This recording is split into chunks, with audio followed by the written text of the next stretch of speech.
Шайга жүр деп, бұны шайлап қойға деген жоқ, Жаш ошо жақтарын да қаралы.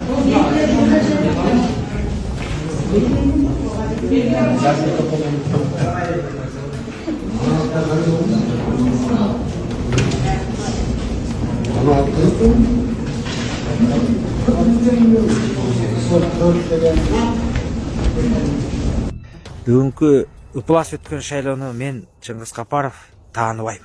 Себеби?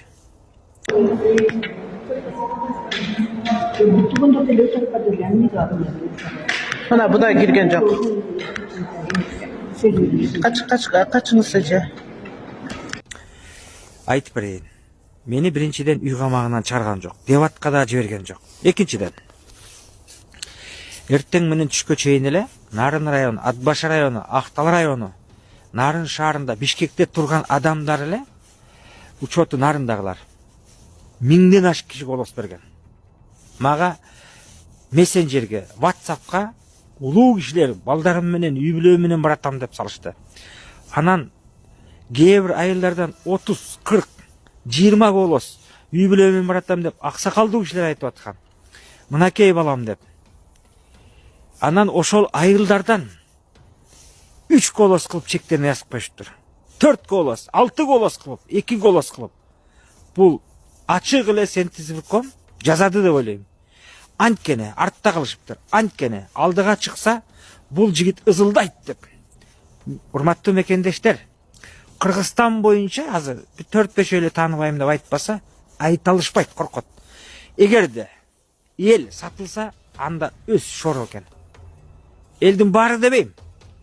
Мени колдоп WhatsApp группа ачкандар азыр таң калып атат, чектерди көрүп алып. Биз мынча голос, үй бүлөбүз менен 7 голос бергенбиз, 8 голос бергенбиз деп атат. Бирок ал жерде аймактык шайлоо комиссиясынын ошол жерде шайлоо комиссия участкалыктар 3-2 деп келип атат. Өздөрү таң калып атышат.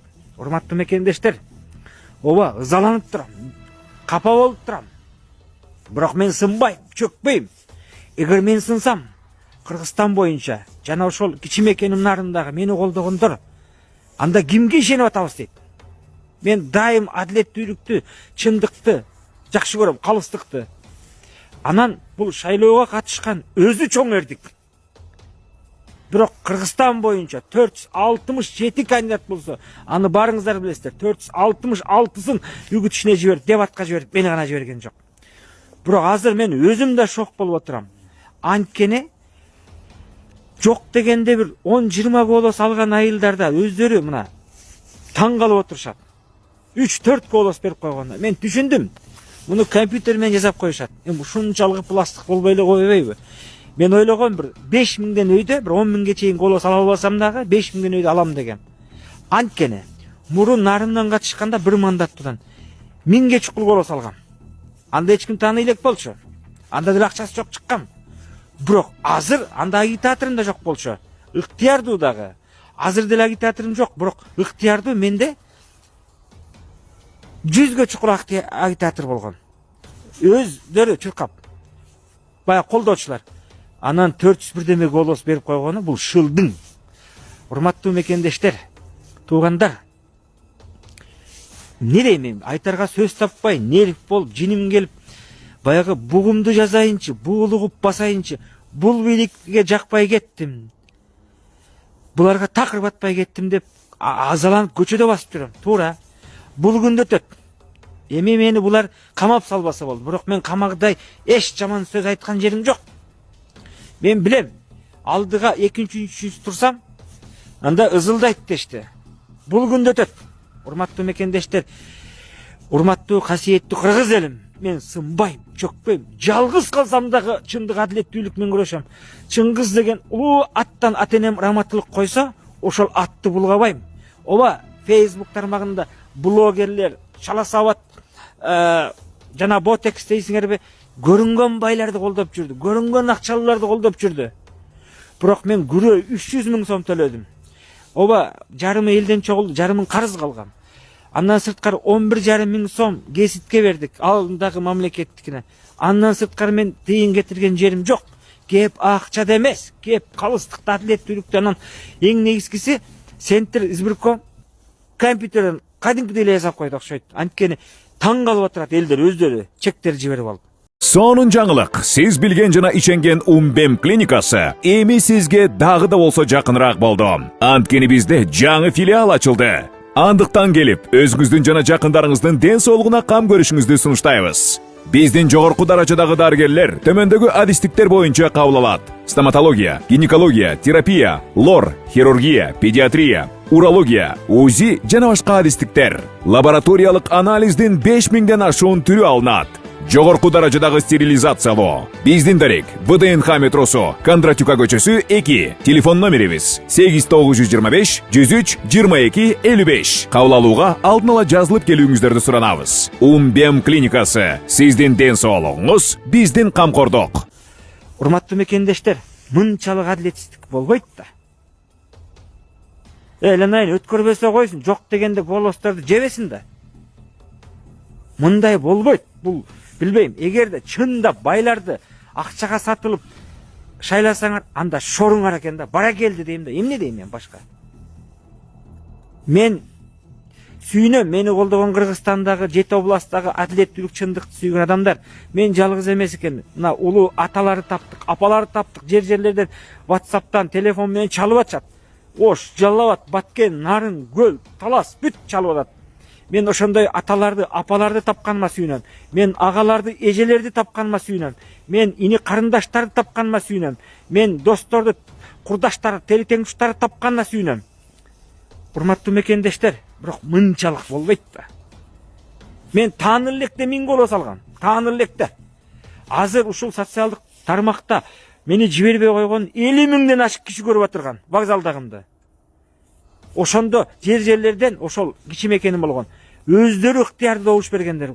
Добуш беребиз деп мына бүгүн WhatsApp группа ачылган бизден. Ошондо өздөрү шок болуп отурат. Мен бизден мынча голос кеткен, мынакей деп барып үй бүлөсүмө салгандар 3-4 десе. Мен кыскасы азыркы шайлоону тааныбайм. Мынчалык плас болгон эмес. Жок дегенде бир компьютерден жебесе болмок да. Анысы деле кызышты. Мейли эми эмне дейбиз? Өлкөбүз өссүн, өнүксүн, деги аман болсунчулар. Ооба, мен сынбайм. Анткени дагы айтпадым, мен лидер болом деген жигиттердин биримин. Ана мага ишенип колдоп аткан эл, мен сынсам, алар кандай өлөт? Ишенгеним сен болсоң эмне дейт да. Ошондуктан силер чөкпөңүздөр. Сынбаңыздар. Заланып нерв болуп турам. Айла жок, азыркы шайлоонун болгон шайлоонун айылдык кеңештик, шаардык кеңештин деңгээлинде өттү. Кандайча? Мурункудай күчтүү атаандаштык дебаттар болгон жок. Аны баарыңыздар билип отуруңуздар. Жөн эле сүрөткө түшүп барып атышты. Бирок акчага сатылды агитаторлор. Бул уят. 1000 агитатор жалдап алып чуркагандар болду. Туура 1000 эмес, 500 деп коелу. Ошол көчө жамандап аткандар бүгүн чыгып колдошту кээ бири. Эртең ошолор сатылгандар буларды жамандайт. Мен сынбайм. Эгерде Кудай эмир соттон акталсам, жашап кетем сыртка чыгып дагы башка мамлекетке. Мен тилегим ушул кыргыз мамлекетим үчүн ак кызмат кылып берейин, таза иштеп берейин, чыныгы депутат болуп берейин, эл өкүл болуп берейин деп берген кызматтарына барбай, иштебей тургам. Азыр да кызмат берсе барбайм, туура. Мага бербейт да азыр. Бирок барбайм, берсе да ачык айтайын. Мен кызматтын кулу эмесмин, акчанын кулу эмесмин, дүйнөнүн кулу эмесмин. Бүгүнкү болгон нерсеге саясий укуктук бааны келечектеги тарых гана берет. Лампочканын маңдайына турсаңар дейт, көрүнбөй атпай караңгы болуп. Мына мындай турайынчы. Урматтуу мекендештерим, кыскасы өтө катуу ызаланып атам. Жараткан Аллах баарыбызга иман, адеп, ахлак, теңсоолук берсин. Бүгүн жооп бербесе, акыры жооп берет. Бүгүн адилетсиздикти кылса, акыры чыгат.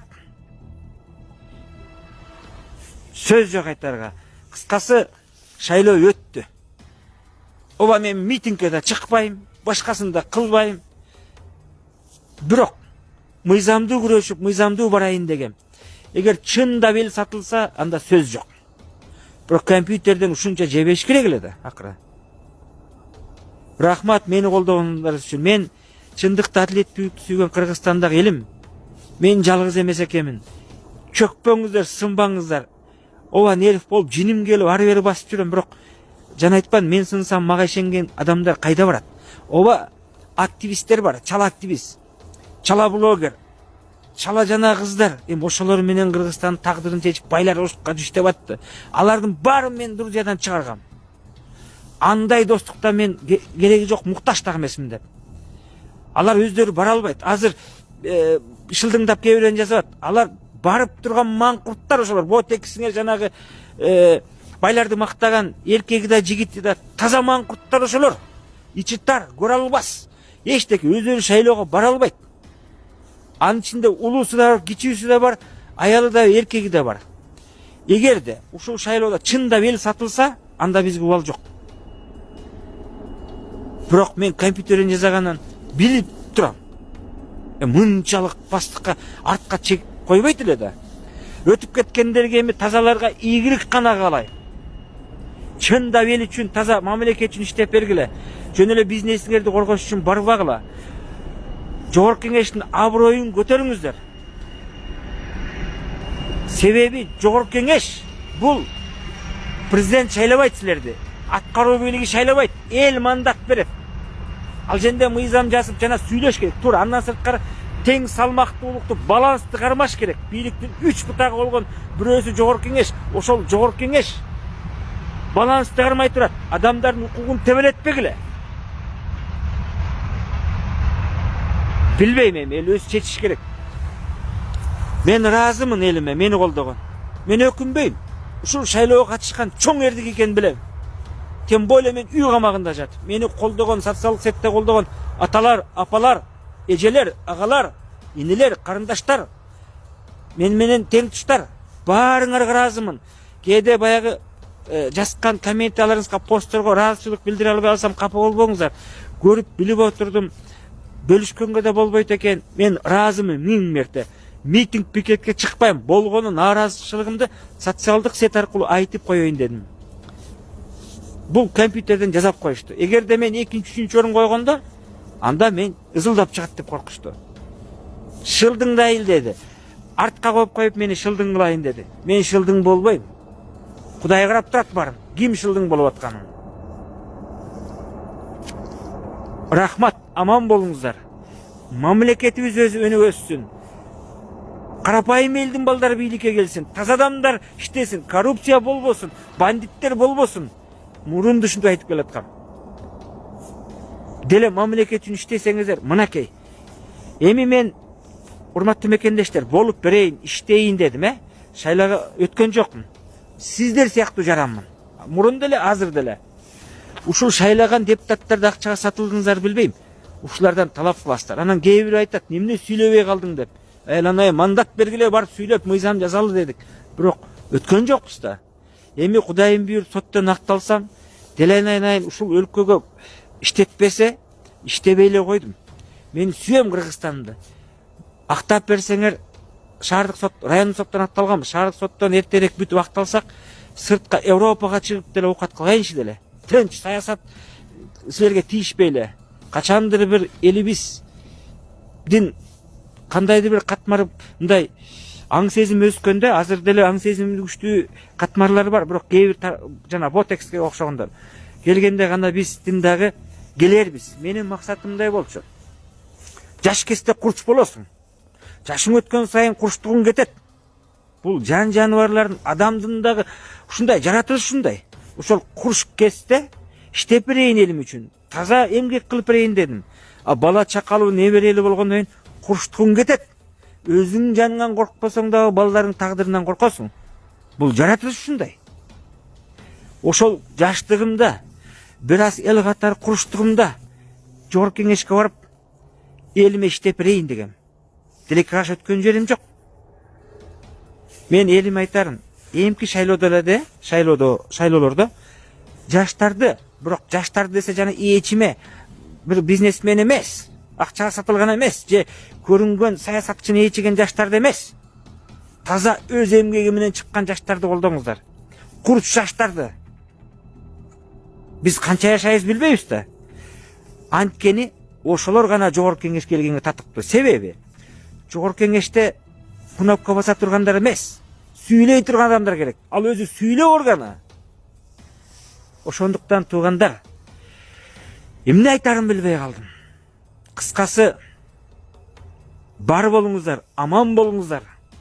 Ар бир үйдө жакшылык болсун, мамлекетибизде тынччылык, токчулук болсун, адилеттүүлүк болсун, калыстык болсун. Бирок чектен чыккан адилетсиздикке мен таң калып отурам. Мындай болбош керек эле да. Менин аты жөнүм Чыңгыз Капаров. Мен чөкпөйм. Оба мага ишенген 10 киши болобу, 100 киши болобу, 1 киши болобу, 1000 киши болобу. Мен чөксөм, алар жана айткандай кимге ишенет? Ошондуктан сынбайм, чөкпөйм. Аман болуңуздар. Мага батаңыздар гана керек. Ызаланып турам, бирок айла жок. Саламатта туруңуздар. Рахмат барыңыздарга. Шайлоого катышкан өзү эрдик. Жана айттым, мен үгүт иштерине жиберген жок, дебатка да жиберген жок. Рахмат сиздерге мени колдогондор. Бар болуңуздар. Эми Кудайым буйрса, жакшылыктарда гана жолугабыз. Бар болуңуздар. Мен дайым адилеттүүлүктү, чындык сүйгөн карапайым эл мененмин. Ыраазымын. Саламатта туруңуздар. Тааныбайм азыркы шайлоону мен.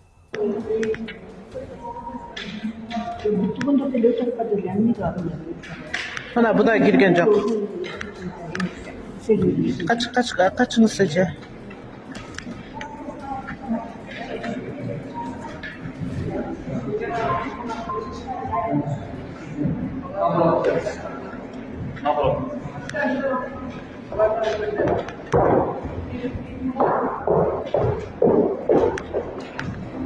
Birinci git.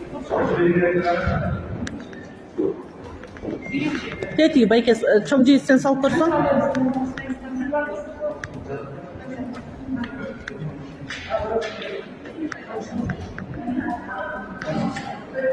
Birinci alman mı? Var.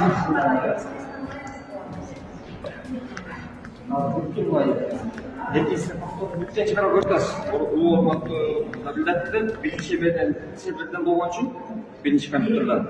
Ошон бар бюллетень окубайт. Неге? Бюллетень астында QR код бар. QR кодун чөп деп болот.